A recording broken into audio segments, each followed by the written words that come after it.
Hello एमर्स। आज हम लोग पुनः आ गए हैं लिमिट के आगे के कॉन्सेप्ट को सीखने के लिए।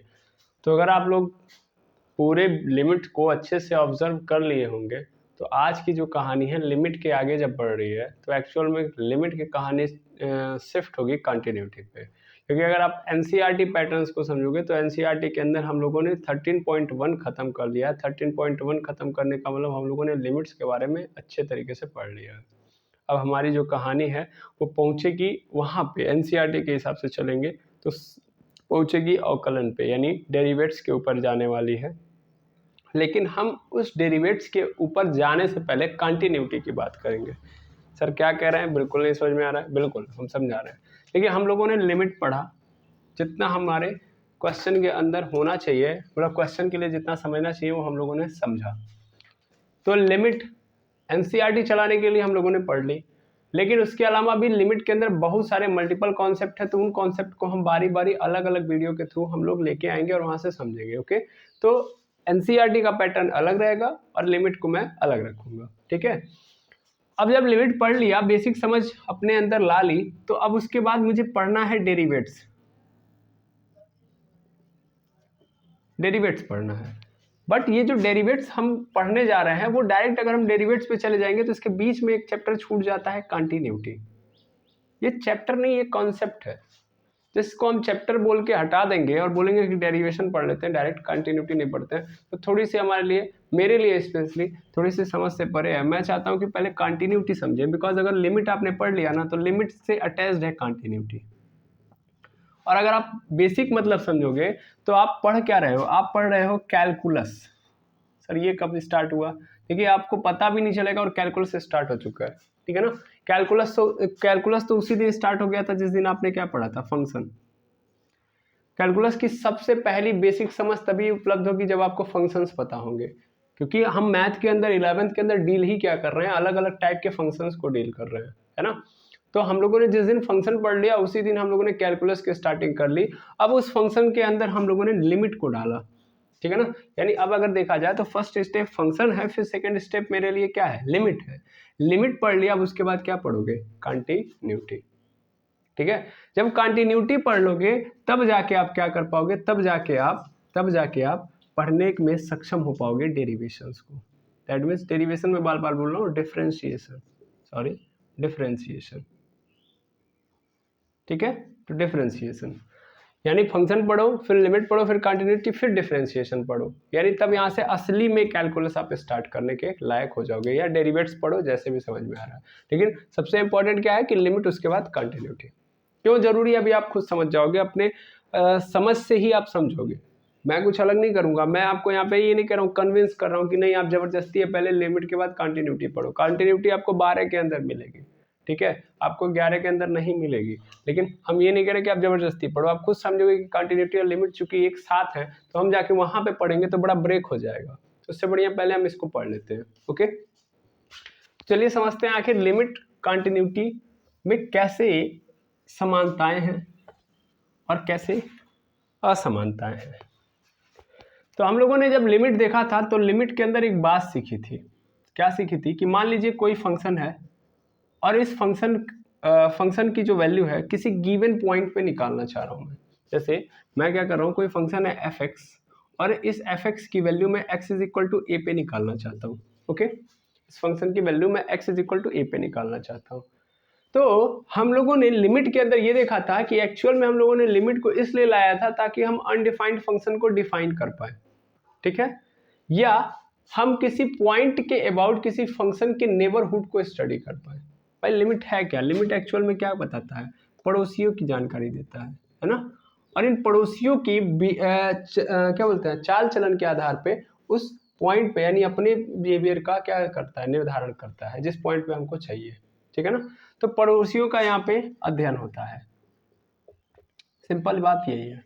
ठीक है, तो इससे क्या फायदा होता है, इससे ये फायदा होता है कि जब हम x बराबर ए पे कर रहे हैं, सपोज कर लो मेरा फंक्शन अनडिफाइंड हो गया, तो उस कंडीशन में हम लिमिट की सहायता से हम पड़ोसियों का अध्ययन करेंगे, यानी उस x इज इक्वल टू ए के अगल बगल के वैल्यूज पे हम क्या करेंगे, चर्चाएं करेंगे और फिर उनके अंदर के या उनके क्या बोलते हैं नेचर को समझ के फिर हम लोग x इज इक्वल टू ए की क्या बोलते हैं कल्पना कर सकते हैं या बता सकते हैं कि हाँ ये भी ऐसा होगा। यही तो सीखा है लिमिट के अंदर, यही तो सीखा है कि अगर x is equal to a पे कोई फंक्शन डिफाइन नहीं हो रहा है तो उस कंडीशन में हम क्या करें, तो हम क्या करते हैं कि उस a के आगे और पीछे यानी बगल वाले, मतलब बगल का मतलब या तो इस साइड या तो इस साइड में पड़ोसी क्या होंगे। मान लो मेरा घर ये है, ये मेरा घर है, तो पड़ोसी मेरा ये वाला भी पड़ोसी होगा और ये वाला भी क्या होगा पड़ोसी होगा, दोनों पड़ोसी कहलाएंगे। जो मेरे सटे हुए हैं वही मेरे पड़ोसी हैं, है ना। तो ये और ये दोनों पड़ोसी हैं। अब ये मेरा कौन सा है, राइट पड़ोसी है और ये मेरा लेफ्ट पड़ोसी है।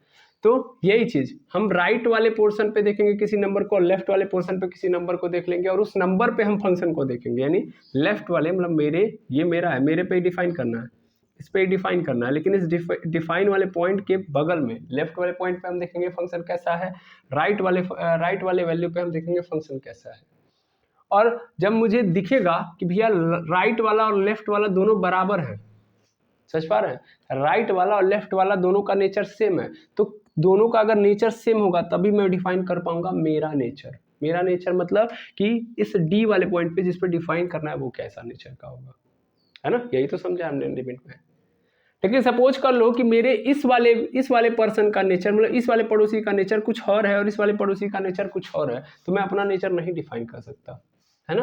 तब तो मेरे लिए दिक्कत होगी। तो लिमिट में हम लोगों ने यही देखा है कि भैया अगर L is equal to R है, L मतलब LHL लेफ्ट हैंड लिमिट और राइट हैंड लिमिट इक्वल है, तो हम ये डिफाइन कर सकते हैं कि उस एग्जैक्ट पॉइंट पे जिस पॉइंट पे अनडिफाइंड हो रहा है मेरा फंक्शन उस पर भी क्या होगा, ठीक है। लेकिन अगर मेरा लेफ्ट LHL RHL के बराबर नहीं है तब मैं ये बिल्कुल नहीं बता सकता कि मेरा नेचर कैसा होगा, यानी उस point x is equal to a पे इस फंक्शन की वैल्यू कैसी होगी, ठीक है ना। क्यों, क्योंकि आपके अगल बगल के पड़ोसियों के द्वारा ही आपकी भी मतलब मानसिकताओं को बताया जा सकता है। आप कैसे इस बात को कर सकते हैं, पड़ोसियों की कहानी को कैसे आप प्रूफ कर सकते हैं जो मैं बातें बोल रहा हूँ। तो आप देखे होंगे तारक मेहता का उल्टा चश्मा आता है जिसके अंदर गोकुल धाम सोसाइटी है, ठीक है ना। ये चैनल बहुत पुराना है, सॉरी चैनल कह रहा हूँ मैं, ये जो सीरियल है बहुत पुराना आता है और आज भी चलता है, ठीक है। तो उसमें देखेंगे गोकुल धाम सोसाइटी है, उस गोकुल धाम सोसाइटी में आप किसी एक घर को पकड़ लो, ठीक है। यानी आप जानते होंगे उसके अंदर बहुत फेमस कैरेक्टर है, जेठालाल है, तारक मेहता है, भिड़े है, तो कई लोग हैं। अब आप किसी एक पर्टिकुलर को पकड़ो, किसी एक पड़ोसी को पकड़ो, फिर उसके बगल वाले पड़ोसी को पकड़ लो। मतलब सपोज कर लो मैंने क्या कर लिया, मैं एक्चुअल में जेठालाल का नेचर जानना चाहता हूँ या जेठालाल के घर का नेचर कैसा है। तो मतलब जेठालाल की मतलब क्या रही होगी, क्या कैसा होगा, सिंपल जेठालाल का घर कैसा होगा ये मैं जानना चाहता हूँ। उसके बगल वाले अगल वाले घर को देख लूंगा मैं। जैसे इस साइड देखोगे तो भिड़े मिलेगा, ठीक है ना, आत्माराम भिड़े, और इधर देखोगे तो तारक मेहता मिलेगा, ठीक है। तो अब तारक मेहता और भिड़े इन दोनों को डिफाइन कर लो, अपने आप पता चल जाएगा कि जेठालाल का घर कैसा होगा, है ना। यानी उनके घर में कैसे संस्कृति होंगी, कैसे लोग रह रहे होंगे। क्योंकि उस पूरी सोसाइटी का नेचर क्या है, सेम है, बस लोगों का कैरेक्टर अलग अलग है, अलग अलग विचारधाराएं हैं, लेकिन सभी के सभी लोग एक साथ मिलकर काम करते हैं। इन सभी एक ही संस्कृति को, एक ही कल्चर को फॉलो करते हुए नजर आएंगे आपको, ठीक है ना। एक ही कल्चर मतलब अगर ये जो कर रहा है वही ये भी करेगा, वही ये भी करेगा, इन तीनों का नेचर फिर क्या वहाँ पे हो जाएगा, सेम। तो उस सोसाइटी के अंदर से आपको पता चल जाएगा कि किस तरीके से पड़ोसियों का नेचर एक जैसे होता है, उस पूरे सोसाइटी का नेचर क्या होता है, एक जैसे ही होता है। तो सिंपली यहाँ नंबर की भी बात हो रही है। अब मान लो ऐसा होगा कि इधर वाला क्या है, इसका नेचर, भिड़े का नेचर कुछ और है, तारक मेहता का नेचर कुछ और है, ठीक है ना। मतलब ये बहुत सीधा है और ये क्या है, गुंडा है, मान लेता हूँ मैं। मतलब जेठालाल के बगल में जो तारक मेहता जी हैं वो लेखक है, फिलहाल में इनको रखते हैं, ये अच्छे नेचर के हैं। सपोज कर ले रहा हूँ भिड़े ये भी शिक्षक है, लेकिन मान लेता हूँ कि ये क्या है, गुंडे हैं, ठीक है ना। यानी ये गुंडा है। अब ये कुछ अलग कल्चर फॉलो कर रहा है, ये कुछ अलग कल्चर फॉलो कर रहा है, ये कह रहा है कि हम वो नहीं करेंगे जो ये कर रहा है, वो कहेगा हम वो नहीं करेंगे जो ये कर रहा है। तो फिर इसका डिफाइन करना पॉसिबल है नहीं, तब हम नहीं बता सकते कि ये क्या कर रहा होगा। लेकिन अगर ये और ये सेम मिल रहे हैं, ये और ये मतलब भिड़े का और तारक मेहता का नेचर सेम मिल रहा है, तो 100% जेठालाल का भी क्या होगा, नेचर सेम ही होगा। सीधा मतलब यही है, आएगा समझ में। तो आई होप आपको ये कहानी समझ में आ रही होगी कि लिमिट का मतलब क्या है। लिमिट का मतलब सिंपल कि उनके पड़ोसियों का नेचर सेम होना चाहिए। अगर पड़ोसियों का नेचर सेम है तो हम उस पॉइंट, गिवन पॉइंट पे वैल्यू बता सकते हैं। ध्यान देना, यहाँ पे x is equal to a पे हम नहीं डिफाइन करते हैं, बोला तो है हमसे, लेकिन x is equal to a पे नहीं डिफाइन करते, हम x के अगल बगल को डिफाइन करते हैं लिमिट के अंदर। इस बात को आपको पकड़ना पड़ेगा, मैं पुनः बोल रहा हूँ, है ना। तो लिमिट पकड़ो। देखो मैं बार बार अभी देखो कंटिन्यूटी चैप्टर है, मैं पढ़ा रहा हूँ लिमिट। क्यों पढ़ा रहा हूँ? क्योंकि लिमिट पे अगर आपका कॉन्सेप्ट नहीं तगड़ा हुआ, नहीं समझ बेसिक बनी, तो कंटिन्यूटी आप नहीं समझ पाओगे। यार कंटिन्यूटी मतलब एक सिंगल शब्द है कंटिन्यूटी। अब समझो, लिमिट तो इतना समझ लिया कि भैया एक्चुअल में हम लोग पड़ोसियों का अध्ययन करते हैं। एग्जैक्ट मेरा नहीं डिफिनेशन होगा, मैं जेठालाल के बारे में नहीं डायरेक्ट जानूंगा, मैं भिड़े और तारक मेहता के बारे में जानूंगा, ये है लिमिट। ठीक है, और भिड़े और तारक मेहता के अनुसार मैं जेठालाल का नेचर शो कर रहा हूँ, ये है लिमिट। ठीक, हम लोगों ने किया भी है, और हम लोगों ने देखा कि अगर क्या हो रहा है, LHL RHL के बराबर हो रहा है, तब तो लिमिट एग्जिस्ट कर रही है। लिमिट एग्जिस्ट करने का मतलब तब तो मैं बता पाऊंगा कि जेठालाल का नेचर कैसा है, अदरवाइज मैं नहीं बता पाऊंगा, है ना। वही चीज को कंटिन्यूटी में लेके जाना है। अब कंटिन्यूटी देखो क्या है भाई, अब एकदम समझ जाओगे कंटिन्यूटी का मतलब क्या होता है। तो कंटिन्यूटी अगर आप नॉर्मली तरीके से समझो कंटिन्यूटी क्या है, तो सर कंटिन्यूटी मतलब ये सर कंटिन्यूअस जैसा है कुछ, है ना। ये कैसा है? कंटिन्यूअस। कंटिन्यूअस शब्द से ही कंटिन्यूटी बनी है। अब कंटिन्यूअस का मतलब क्या होता है? जो लगातार हो रहा हो। कोई भी काम अगर लगातार हो रहा है तो इसको हम क्या बोल देते हैं? लगातार का मतलब एक के बाद एक के बाद एक के बाद एक, ब्रेक नहीं है कहीं। सिंपल, कोई भी काम, कोई भी वर्क, कोई भी चीज अगर विदाउट ब्रेक के काम कर रहा है या विदाउट ब्रेक के वो प्रोसेस चल रहा है, कोई भी प्रोसेस है अगर वो विदाउट ब्रेक के चल रहा है तो मैं उसको बोल दूंगा कंटिन्यूअस है वो। ठीक है। अच्छा, ऐसे ही अगर हम कंटिन्यूटी की बात मैथ के अंदर करें तो कंटिन्यूटी के अंदर मैथ में क्या होगा? सर मैथ के अंदर हम बोल सकते हैं कि अगर एक नंबर लगातार आ रहा है, यानी 1 के बाद 2, 2 के बाद 3, 3 के बाद 4, 4 के बाद 5, 5 के बाद 6, तब हम ये बोल सकते हैं कि नंबर क्या है? कंटिन्यूअस है। यानी अगर कोई प्रोसेस चल रहा है, सिंपल कोई प्रोसेस चल रहा है, उसके अंदर ब्रेक नहीं है। ब्रेक नहीं होने का मतलब कि हमने कहीं भी इसको रोका नहीं है। हम लोग क्या कर रहे हैं? लगातार उस प्रोसेस को कर रहे हैं और क्रम से कर रहे हैं। क्रम से कर रहे हैं, इंपॉर्टेंट ये भी है कि यहाँ पे हम क्या कर रहे हैं? क्रम से कर रहे हैं। जैसे 1 2 4, अब मैं काउंट क्या बोलता हूँ, मैं अगर मुझसे बोल दिया जाए कि आप गिनती मतलब बोलिए, गिनती बोल रहा हूँ मैं, तो 1 2 3 4 5 6 7 8 9 10 11 12 मैंने बोला, तो इसमें मैंने जो भी नंबर्स बोले वो कंटिन्यूअस थे, मतलब कंटिन्यूअस बोला। पहले बात तो कंटिन्यूअस बोला और एक अरेंजमेंट के साथ बोला, कहीं भी मैं कूदा नहीं हूँ एक जगह से दूसरी जगह। 1 2 3 लगातार बोला मैंने, यानी एक के बाद एक ही आए, क्रम से बोला मैंने और कंटिन्यूअस बोला। ऐसे ऐसे भी मैं बोल सकता हूँ 1 2 5 9 7 11, ऐसे कुछ भी बोल रहा हूँ मैं, बोल तो कंटिन्यूअस रहा हूँ, बट यहाँ पे अरेंजमेंट परफेक्ट नहीं है। तो मैथ के अंदर ऐसी चीजों को लिया ही नहीं जाता, इसको पहले हटा दो, है ना। पहले तो इसको हटा देते हो। हमेशा कंटिन्यूअस का मतलब यहाँ से यही होगा कि अरेंजमेंट आपकी क्या होनी चाहिए? सिस्टमैटिक होनी चाहिए भाई। यानी एक के बाद दूसरा ही आना चाहिए, दूसरे के बाद तीसरा आना चाहिए, 3 के बाद 4 आना चाहिए, 4 के बाद 5 ही आना चाहिए। ऐसा नहीं होना चाहिए कि आप कुछ भी बोल रहे हो तो कंटिन्यूअस हो जाएगा और अरेंजमेंट आपकी कुछ भी हो। है बस समझ में? तो कंटिन्यूटी मतलब कंटिन्यूअस, और कंटिन्यूअस मतलब एक ऐसा प्रोसेस जो लगातार चल रहा हो, क्रम से चल रहा हो। ठीक। अब मैथ के अंदर और इसका क्या मतलब है? तो मैथ के अंदर दो चीजें होती है, एक तो वर्बल चीजें होती है, एक तो ग्राफिकल चीजें होती है। भाई मैथ को अगर होल मैथ को डिवाइड करूंगा ना मैं, तो मैथ दो पार्ट्स में है। मैथ एक काम करता है कि आपको वर्बली समझाता है, फॉर्मूले से समझाता है, फिर उसी चीज को ग्राफ से समझाता है। ठीक है, मैथ ने दोनों ऑप्शन रखे हुए हैं। एक तो आपको कहेगा कि पूरा दिमाग लगाओ और फिर दूसरा कहेगा चित्र देखो, यानी थ्रू द डायग्राम समझो इसी बात को। तो दोनों तरीके से चलाता है मैथ। तो अगर हम नंबर्स की बात करें तो कंटिन्यूटी का मतलब आपको समझ में आ गया होगा कि एक के बाद एक के बाद एक क्रम है तो कंटिन्यूअस है, और लगातार चल रहा है प्रोसेस, लगातार हम काउंटिंग कर रहे हैं तो लगातार वो कंटिन्यूअस हो गया। ओके। लेकिन सपोज कर लीजिए कि मान लीजिए कोई ग्राफ है। अब उस ग्राफ की बात करें, क्योंकि मैथ के अंदर ये वाला पर्सन तो हो गया, अब ग्राफ की बात करें तो ग्राफ का मतलब क्या होगा? कंटिन्यूअस।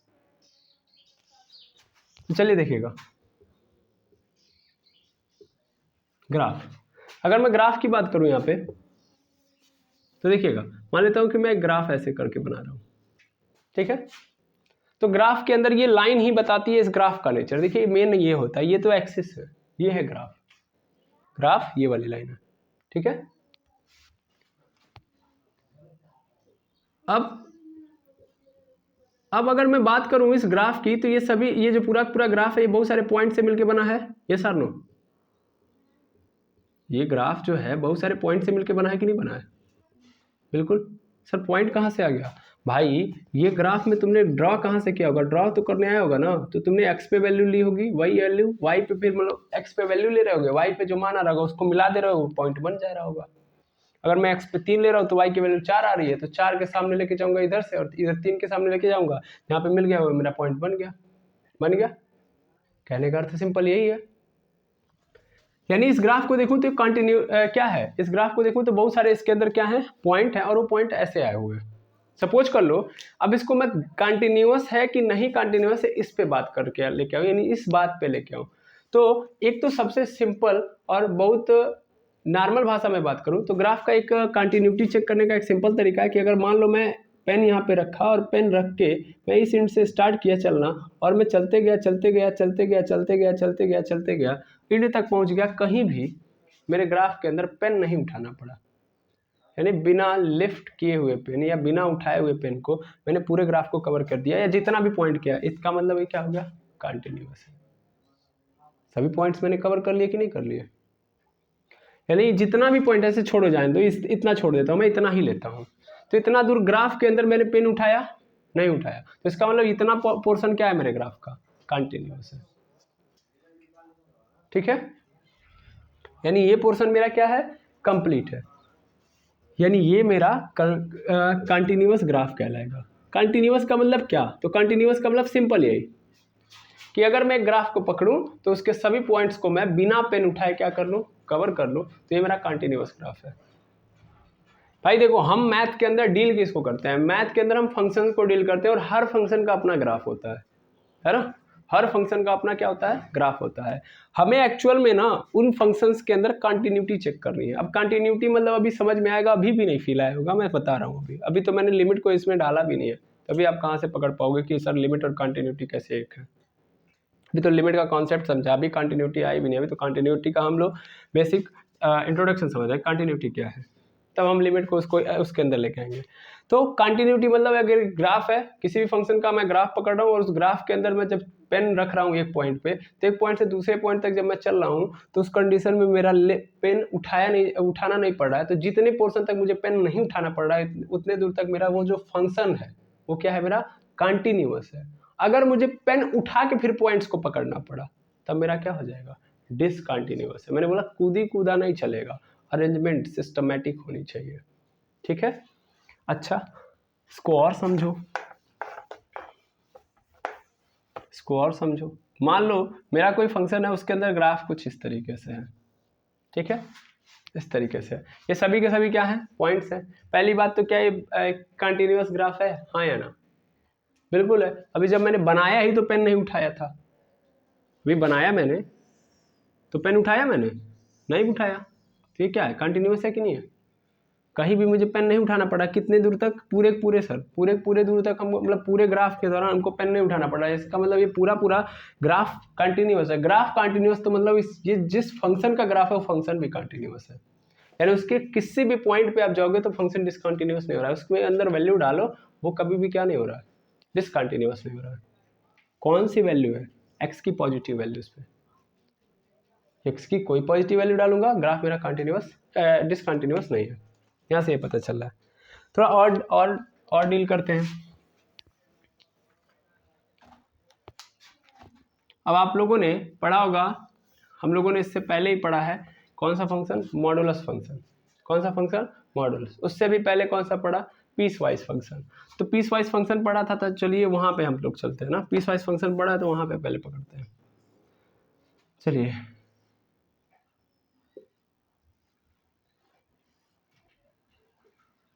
क्या फंक्शन कुछ इस तरीके से नजर आ रहा था आपको, है या कभी कभी आपको ऐसे भी नजर आ रहा था।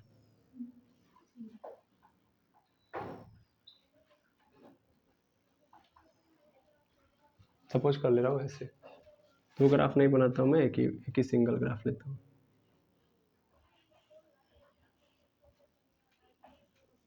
ठीक है, चलिए इतने पे पहले पकड़ते हैं।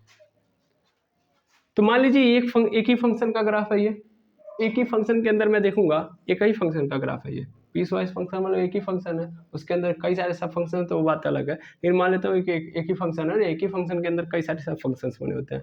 तो मैं यहाँ से यहाँ तक जाऊँ तो यहाँ से यहाँ तक मुझे पेन उठाना पड़ा नहीं, यानी यहाँ से यहाँ तक मेरा फंक्शन क्या है, कंटिन्यूअस है। ध्यान से देखो यहाँ से यहाँ तक। लेकिन जब मैं यहाँ से इसके बाद आ रहा हूँ तो मेरा ये है ग्राफ, क्योंकि यहाँ से यहाँ तक ग्राफ है एक, और ये दूसरा ग्राफ है। एक ग्राफ को मैं कवर कर रहा हूँ तो मुझे पेन नहीं उठाना पड़ रहा, लेकिन जब मैं यहाँ तक पहुँच गया, अब इसके बाद मुझे जब यहाँ पे जाना है तो मुझे क्या करना पड़ेगा, मजबूरी है कि पेन यहाँ पे उठाना पड़ेगा, तब जाके मैं यहाँ पे जा पाऊंगा, यानी इस ग्राफ को कवर कर पाऊंगा। ठीक है, फिर से मैं देखूँ तो ये वाला पूरा ग्राफ है, ये एक ग्राफ है, मैं यहाँ से यहाँ तक चला, पेन नहीं उठाना पड़ा, इसका मतलब कंटिन्यूअस है। फिर जब मुझे इसको पकड़ना पड़ेगा तो फिर मुझे क्या करना पड़ेगा, यहाँ से मजबूरी है पेन उठा के फिर यहाँ पे करना पड़ेगा, और मैं यहाँ पे कहाँ पे उठाया हूँ, इस पॉइंट पे उठा दिया कि नहीं उठा दिया। तो जब मैंने इस पॉइंट पे उठा दिया पेन को, तो इसका मतलब इस पॉइंट पे मेरा ग्राफ क्या हो गया, डिसकंटिन्यूअस हो गया कि नहीं हो गया, डिसकंटिन्यूअस हो गया। इसके पहले कंटिन्यूअस था, इसके बाद भी क्या है, कंटिन्यूअस है, लेकिन इस पॉइंट पे ये पॉइंट कौन सा है, x बराबर 0 ही है, तो x बराबर 0 पे ग्राफ क्या हो गया मेरा, डिसकंटिन्यूअस हो गया। सच बात है, अरे हाँ ना बोलिए। तो डिसकंटिन्यूटी कंटिन्यूटी समझ में आ रही है, ग्राफ की कंटिन्यूटी समझ में आ रही है, फंक्शन की कंटिन्यूटी समझ में आ रही है। बिल्कुल भाई, हमको एक फंक्शन दे देगा, फंक्शन का ग्राफ दे देगा, या ग्राफ दे देगा या केवल फंक्शन दे देगा, हमको तो कई तरीके मिलेंगे ना, या तो हमको फंक्शन देगा या तो ग्राफ देगा। तो ग्राफ को कैसे पकड़ के हम बता सकते हैं कि कंटिन्यूअस है कि नहीं है, डिसकंटिन्यूअस है कि कंटिन्यूअस, ये समझ में आ रहा है। बिल्कुल, जब भी मुझे पेन उठाना पड़ा उसका मतलब क्या है, डिसकंटिन्यूअस है। अभी तो हम लोग ग्राफ को देख के यही यूज करेंगे, पेन उठाना पड़ा डिसकंटिन्यूअस है, पेन उठाना पड़ा डिसकंटिन्यूअस है, पेन उठाना पड़ा डिसकंटिन्यूअस है। अब कंटिन्यूअस और डिसकंटिन्यूअस का मतलब मैं तुमको अब थोड़े से और अंदर ले जाके समझाता हूं। ठीक है, देखो सपोज कर लो मैं इसी ग्राफ को पकड़ता हूं, इसी ग्राफ को सपोज कर लो ये एक्स एक्सिस है, और इस एक्स एक्सिस पे ये वाला पोर्शन है, यानी ए वाला पॉइंट है। इस ए पॉइंट पे मैं जब इस ग्राफ को देख रहा हूं, ठीक है, जब मैं ए वाले पोर्शन पे इस ग्राफ को देख रहा हूं, इस पॉइंट पे, तो इस ए पॉइंट का अगर मैं पड़ोसी देखूं तो ये एक पड़ोसी है और ये भी एक पड़ोसी है, दो पड़ोसी नजर आ रहे हैं। देखो ध्यान से, इस ए पॉइंट पे मैं देख रहा हूं तो ये ए पॉइंट मेरा यही है, यानी ए पॉइंट पे इस ग्राफ का ये वाला पोर्शन नजर आ रहा है आपको। फिर इसका अगर मैं पड़ोसी देखूं तो एक पड़ोसी ये है और एक पड़ोसी ये है, दो पड़ोसी नजर आ रहे हैं। लिमिट के अंदर हम पड़ोसी देखते हैं, देखो कैसे यहाँ पड़ोसी आ रहे हैं। तो ध्यान से देखो, तो ये वाला पोर्शन जो है ये क्या है, ए निगेटिव का है, इससे पीछे है, ये से कम है, तो इसका मतलब ए निगेटिव मानता हूँ कि नहीं मानता हूँ, मान सकता हूँ मैं। छोटा मैं कर रहा हूँ, इसको थोड़ा सा बड़ा करता हूँ। ये ए पोर्शन है, मतलब ए निगेटिव है, और ये क्या है, ए है। जबकि इस वाले पोर्शन पे मैं देखूंगा तो क्या होगा, इस वाले पोर्शन पे ए पॉजिटिव होगा। ये ए है, ये ए पॉजिटिव, और ये क्या है, ए निगेटिव। ये ए के दोनों पड़ोसी हैं, ये राइट हैंड लिमिट वाला है, मतलब राइट हैंड पड़ोसी है, और ये लेफ्ट हैंड पड़ोसी है। ओके, लेफ्ट हैंड पड़ोसी, राइट हैंड पड़ोसी। अब अगर ध्यान से देखूं तो इस ए के दोनों पड़ोसी और खुद ए एक के बाद एक आ रहे हैं, क्या इनके बीच में कोई गैप है? फिर से मैंने क्या बोला कि एक के बाद एक आ रहे हैं, तीनों एक के बाद एक का मतलब सर, मतलब मान लो मैं पहले लेफ्ट के पास पहुंचा, तो लेफ्ट के बाद मैं अगर जानना चाह रहा हूँ आगे, तो फिर मैं किसके पास पहुंचा, ए पे पहुंचा, ए के बाद मैं फिर किसके पास पहुंच गया, राइट वाले के पास। क्या मुझे इन तीनों के पास जाने के लिए फिर कहीं बीच में गैप मिल रहा है? और मैंने अभी जस्ट क्या बताया, पड़ोसी का मतलब यही तो होता है, ये रहा मैं, ये रहा मेरे अगल बगल के पड़ोसी। तो अगर मेरे घर के पास आए तो मेरे घर के बाद सॉरी ऐसे समझो कि मेरे क्या बोलते हैं, मेरे इस पड़ोसी के पास आए तो इस पड़ोसी के पास बाद मेरे पास आओगे, मेरे बाद फिर मेरे लेफ्ट पड़ोसी के पास आओगे। क्या इसके बीच में कोई दूसरा घर है? क्या बीच में गैप है? नहीं है, तभी तो ये रियल पड़ोसी माने जाएंगे। अब सपोज कर लो, ध्यान से समझना, यही चीज मैं एक बार और एक्सप्लेन कर रहा हूं। सपोज कर लो, ये देखो, ये ऐसे, ये ए निगेटिव, ये ए पॉजिटिव, मतलब ये दूसरा वाला ऐसे छोड़ दो, ऐसे करके और एक ऐसे करके, ठीक है, ऐसे करो, ऐसे ऐसे ऐसे, गुड। मतलब क्या है मैं समझा रहा हूँ, मतलब समझना। मतलब ये है कि मैं अगर देखूँ ये, तो मैं अगर ये देख रहा हूँ, ये देख रहा हूँ और ये तीनों पॉइंट देख रहा हूँ मैं, ठीक है। तो मैं ये वाला पॉइंट जो देख रहा हूँ ये x बराबर a पे है। जब मैं ये वाला पॉइंट देख रहा हूँ तो a पॉजिटिव और ये वाला क्या है, a नेगेटिव है। इसका मतलब ये कि जब मेरे बगल में आ रहा है तो मेरे बगल वाला पॉइंट ये है, मेरे बाद वाला पॉइंट ये है, और ये रहा मैं। अब एक बात ध्यान से समझना, फिर से यहाँ पे मैंने इसको बना दिया, ये मैं रहा, ये और ये थोड़ा छोटा बन जा रहा है इसीलिए दिखाई नहीं दे रहा होगा, ये बहुत छोटा हो जा रहा है। एक सेकेंड, थोड़ा सा जूम कर देता हूँ फिलहाल के लिए, ठीक है। यहाँ पे ये रहा मैं। अब ये मेरे दोनों पड़ोसी जिनको मैं मान रहा हूँ कि ये मेरे दोनों पड़ोसी हैं, और ये रहा मैं। क्या ये दोनों मेरे पड़ोसी और मेरे बीच में तालमेल सही बैठ रहा है? मेरे बात ध्यान से समझिएगा। मेरे लेफ्ट पड़ोसी के पास आए, लेफ्ट पड़ोसी के पास जब मेरे पास आना है तो तुमको क्या करना पड़ेगा, कूदना पड़ेगा, तब जाके आ पाओगे। यानी जब मेरे पास क्या करोगे, लेफ्ट पड़ोसी के बाद जब मेरे पास आओगे तो तुम्हें क्या करना पड़ेगा, कूदना पड़ेगा। कूदने के बाद फिर तब तुम्हें क्या करना पड़ेगा, राइट पड़ोसी, यानी मेरे घर आओगे फिर उसके बाद जब राइट पड़ोसी के पास जाना है तब तुम्हें क्या करना पड़ेगा, कूदना पड़ेगा। कूदने का मतलब समझो क्या है, मतलब ये है कि एक पड़ोसी का घर मान लेता हूँ कहाँ पे है, सपोज कर ले रहा हूँ दिल्ली में है, एक पड़ोसी का बम्बई में है, और मैं जो स्वयं हूँ वो कहाँ रह रहा हूँ, तो मैं यूपी में रह रहा हूँ, ठीक है। तो दिल्ली है, दिल्ली के बाद तुम्हें यूपी जाना पड़ रहा है, तब जाके तुम कहाँ आ रहे हो, मुंबई। तो ये तो क्या हो गया, ये पड़ोसी माने जाएंगे, ये तो पड़ोसी नहीं है, ये तो बहुत दूर हो गए कि नहीं हो गए। वैसे ही एक बात और समझ लो यहीं पे कि जब मैं इस पड़ोसी के पास आया तो जब मुझे इस पड़ोसी के पास जाना है तो मुझे क्या करना पड़ेगा, कूदना पड़ेगा। यहाँ पे ध्यान से मैं देखूं तो क्या है, बीच में क्या आ गया, गैप आ गया कि नहीं आ गया। यानी अब मैं अगर अगला पॉइंट पकड़ना चाह रहा हूँ तो मुझे पेन को उठाना पड़ेगा, तब मैं यहाँ पे पहुंचूंगा। ये ग्राफ है, इस ग्राफ के अंदर इस पॉइंट तक है, फिर इस पॉइंट के बाद ये पॉइंट है, लेकिन बीच में क्या है, गैप है। मुझे तो ग्राफ का हर पॉइंट पकड़ना होता है, तो मैं इस पॉइंट को पकड़ा, फिर इस पॉइंट को पकड़ने के लिए मैं देखो ध्यान से, यहाँ से यहाँ तक आया, मुझे पेन नहीं उठाना पड़ा, कंटिन्यूअस था। लेकिन जब मैं x बराबर a पे आया तो a पे आने के बाद मुझे पेन उठाना पड़ेगा, फिर मुझे यहाँ पे आना पड़ेगा, फिर मैं यहाँ से क्या करूंगा, तब आगे बढ़ पाऊंगा। तो इधर कंटिन्यूअस इधर कंटिन्यूअस है, लेकिन a पे क्या हो गया, डिसकंटिन्यूअस हो गया कि नहीं हो गया। क्या मेरी बात समझ में आ रही है?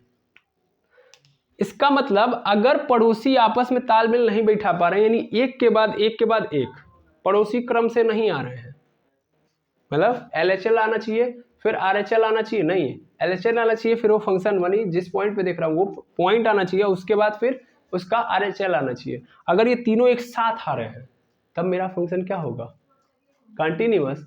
और अगर ये एक साथ नहीं आ रहे हैं तो इसका मतलब डिसकंटिन्यूअस। समझ पा रहे हैं? अगर इतनी बात समझ कर लिया आपने ना, तो फिर माइंड आपका अब रिकॉग्नाइज करने के लिए कैपेबल हो गया। कैसे, मैं समझा रहा हूँ। मैंने बोला डिसकंटिन्यूटी मतलब यहाँ पे ग्राफ में क्या है कि भैया लेफ्ट पड़ोसी आए, फिर मैं आऊँ, फिर मेरा राइट पड़ोसी आए, और इन तीनों के बीच में गैप ना हो। ऐसा ना हो कि इन तीनों को कनेक्ट करने के लिए मुझे पेन उठाना पड़ रहा है। अगर पेन नहीं उठाना पड़ रहा है तब तो मैं मान लूंगा कि कंटिन्यूस है, नहीं तो ये देखो अगर पेन उठा तो तुम भी समझ रहे हो, पेन उठने का मतलब डिसकंटिन्यूस है ना। क्या बात समझ में आ रही है? अब ये दोनों बेचारे सही हैं, यानी ये दोनों तो क्रम में है, इन दोनों को देखा जाए तो ये तो क्रम में है, लेकिन मैं खुद नहीं क्रम में हूं, है कि नहीं है। अब आओ लिमिट को पकड़ो, पड़ोसी आ गए तो लिमिट आएगा ही आएगा। अब पड़ोसियों को पकड़ो और लिमिट को पकड़ो, दैट मीन्स कहानी यहां से स्टार्ट होगी।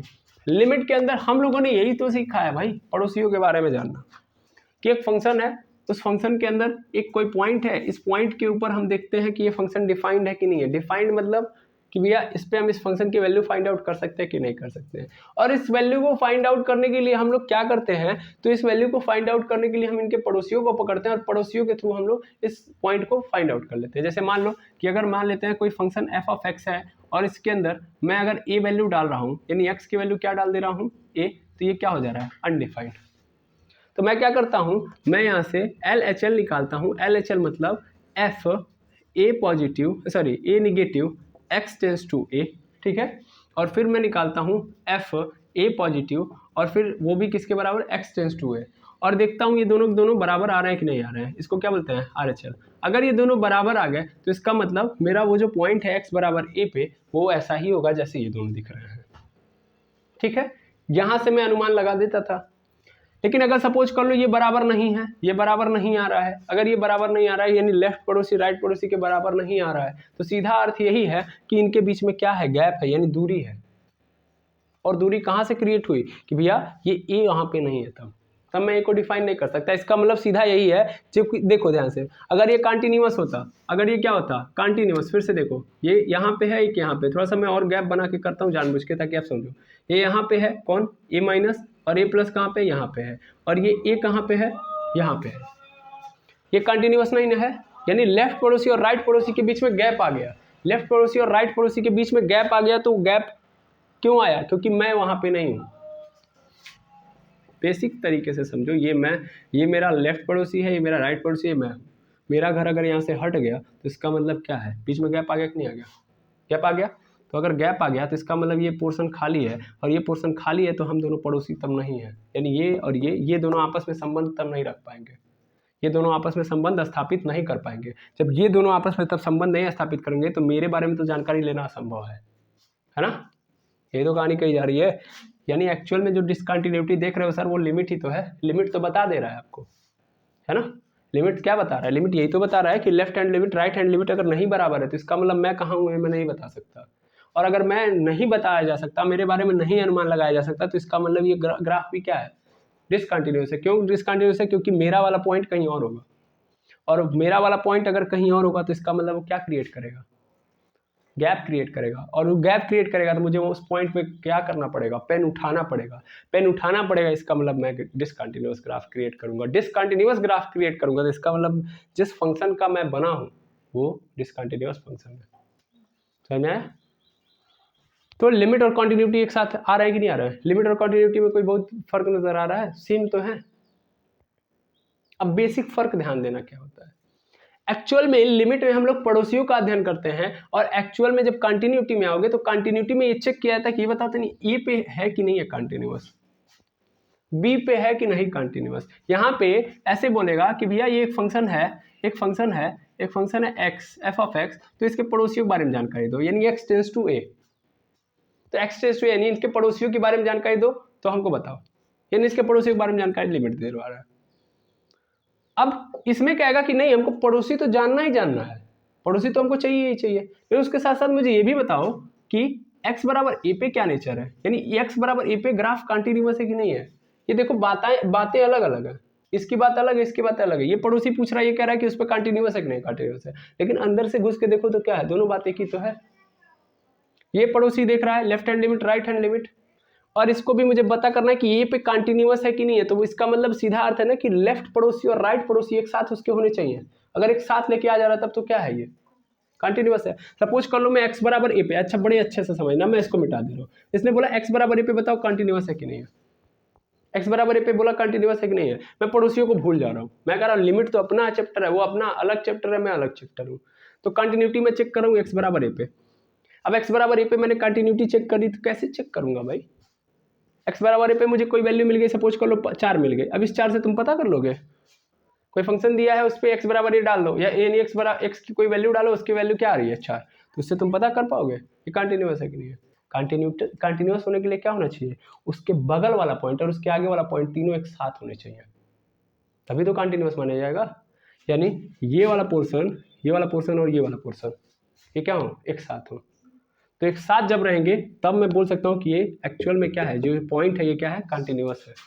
यानी इस पॉइंट पे मेरा ग्राफ क्या है, कंटिन्यूअस। देखिए अब यहाँ तक ग्राफ क्या नजर आ रहा है, कंटिन्यूअस नजर आ रहा है कि नहीं आ रहा है समझ में, तो उसके पड़ोसियों के थ्रू ही तो डिफाइन करूंगा।